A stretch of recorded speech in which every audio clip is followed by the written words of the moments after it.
In this video, I'm going to show you how to change the oil in a Toyota Tundra TRD Pro. And this process pretty much works for any vehicle. It's specific to the 2007 to right now the 2020 Tundras. And TRD Pro is a little bit different because it has that massive skid plate underneath. And for the oil change in these Tundras, you do need a special tool, which I'll go over right now and tell you what else you need.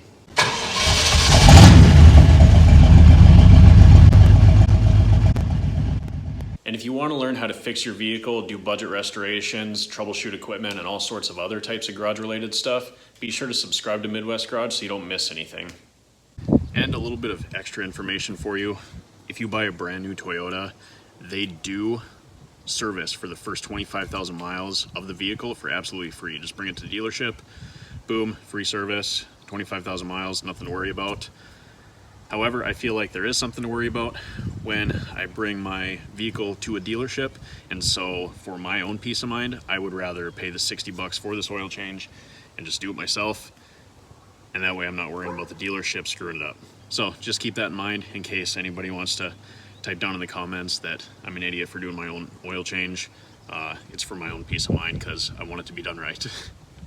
So just like any oil change, you obviously need your oil and the proper filter. I'd go with an extended life filter for sure, just because there's more protection there, they're better made. You also need a 3/8 drive end of a wrench.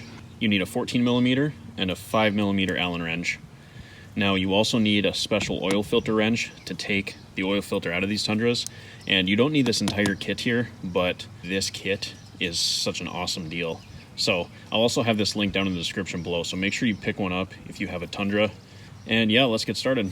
And one thing I forgot to mention before we get going is that Toyota recommends that you do this every 10,000 miles and that you use 0W20 weight oil. So 10,000 miles, I figure I'm at 7,500 right now, so I'm just gonna change it now for my own peace of mind. All right, coming from the front of the vehicle, you'll see that massive TRD Pro skid plate. And the handy thing is you do not have to take this off. They have an access panel right there, so you just undo that with your 5 millimeter Allen wrench. And instead of taking this all the way off, I'm just gonna slide it like that. But now that all the clean stuff is out of the way, let's start with draining our oil, and that's gonna take a 14 millimeter socket. Oops. And once again, coming right under the front of the truck, right there's your oil pan. The oil pan is kind of long and skinny on these trucks, and then 14 millimeter bolt is the drain plug. So we'll go ahead and remove that, get rid of our 8.5 quarts of oil, and then we'll remove our filter. So this kit from Motivex Tools has the oil filter wrench that you need, but it also has, look at that, that's kind of cool. These guys make really quality products, and I'm not sponsored by them or anything, but let me show you.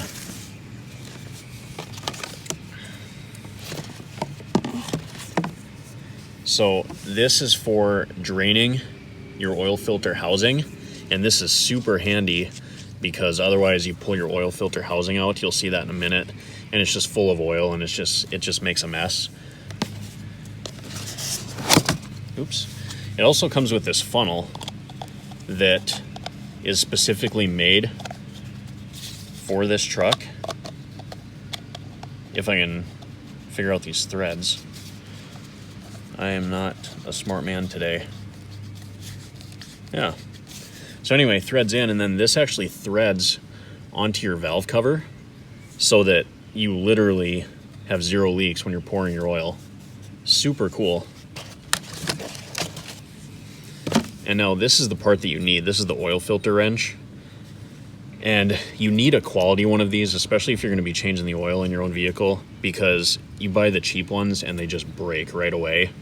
And if this breaks, so let's say you drain your oil, you buy one of these, it's cheap and it breaks, now what? You know what I mean?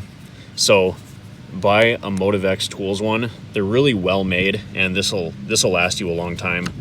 Plus, you know, it comes with a funnel and this drain thing, and that just makes it super handy. Now, I'll link this down in the description below so you can pick one of these up, or you can just pick this up if you want.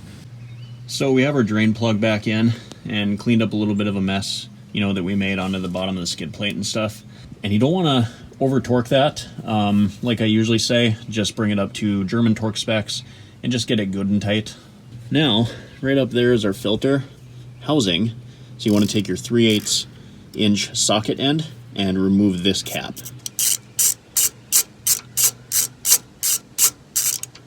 And then, dang it. Well, you pull this off, and let me show you how cool this tool is. You can see that this screws right into it.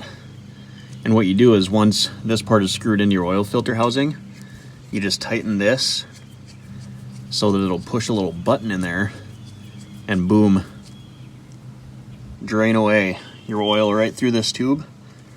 Super cool idea. I don't know.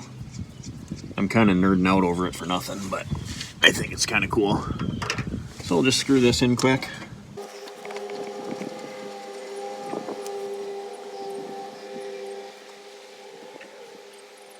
And you can see right through there when it's almost done draining. And we can just close it off and pull our filter out. Once again, you don't need this tool, but it makes it really handy. I mean, your hands stay completely clean, which, by the way, I should be wearing gloves anyway, like I said I would. So I suppose I'll do that. I'll throw some gloves on and we'll use our wrench to get this filter housing out. And so this filter housing is plastic, and you can actually upgrade these to metal ones if you want. I'm not going to do that this time, but I might do that in the future. So I'll link that down in the description too, in case you're interested in those. So this is our used filter.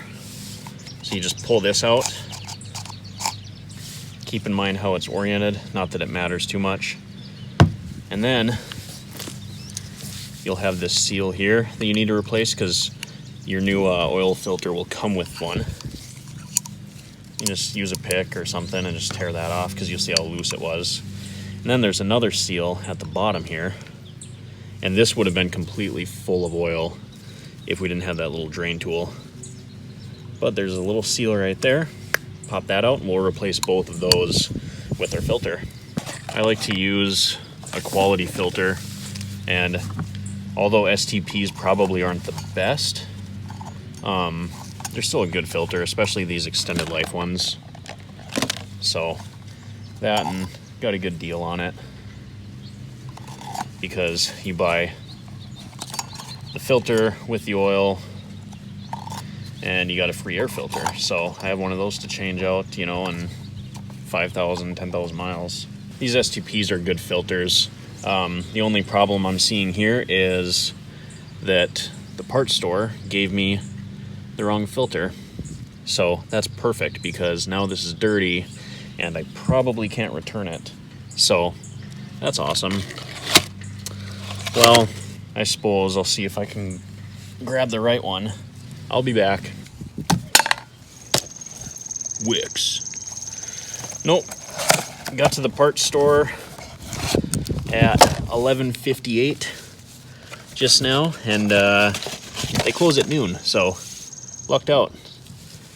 And you gotta love small towns because they had the right filter when the big city boys didn't. So we'll get this in there, install our seals, and get this back up in the truck. Now, I like to put a little bit of oil on these seals. I talk about that in my other videos, and you can just use used oil. It's not a big deal. You're just trying to make a wet seal here. So you got your seal in there. Then you just go ahead and put this on there to kind of keep it in place. There, let's go screw this on in. Okay, got that screwed back in there. Brought it to about 20 foot-pounds. And you don't want to go much more than snug. Pretty much once it stops turning, you're good. Because they are plastic threads, so you want to make sure you don't damage them or anything. So we'll go ahead and get our skid plate all buttoned back together, and then yeah, we'll throw some oil in this thing. I got our drain plug in, torqued down, got our oil filter in, torqued down. So let's try out this funnel. I think that is really cool. Okay, well, there. So as long as I can make it into this massive hole, then there's literally no way to spill because the funnel is threaded into the engine. I've never used 0.820. It is a thin oil though, it's crazy. Compared to like 1030 and the stuff that we used to use, you know, back in the day. I mean, it pours like water. It's crazy. And like I said, I'm using STP full synthetic this time because it was on sale. And if you've seen my oil video, you know that as long as it has all the things you're looking for, then you know that it's a good oil. It's not going to harm your engine. So I've been told a few different things. I've been told that this engine takes 7.5 quarts. I've been told 7.9 quarts and 8.5 quarts. So what I'm going to do is throw 7 quarts in, see where it's at on the dipstick, and then go from there. I'm guessing it's going to be 8.5 quarts, but I'd hate to overfill it. As I've said before, too much oil in your engine is almost worse than not enough. So we'll say that that's 7 quarts right there. And we'll see where our dipstick's at in about 5 minutes. So I'm not going to keep dragging this on. You guys get the point.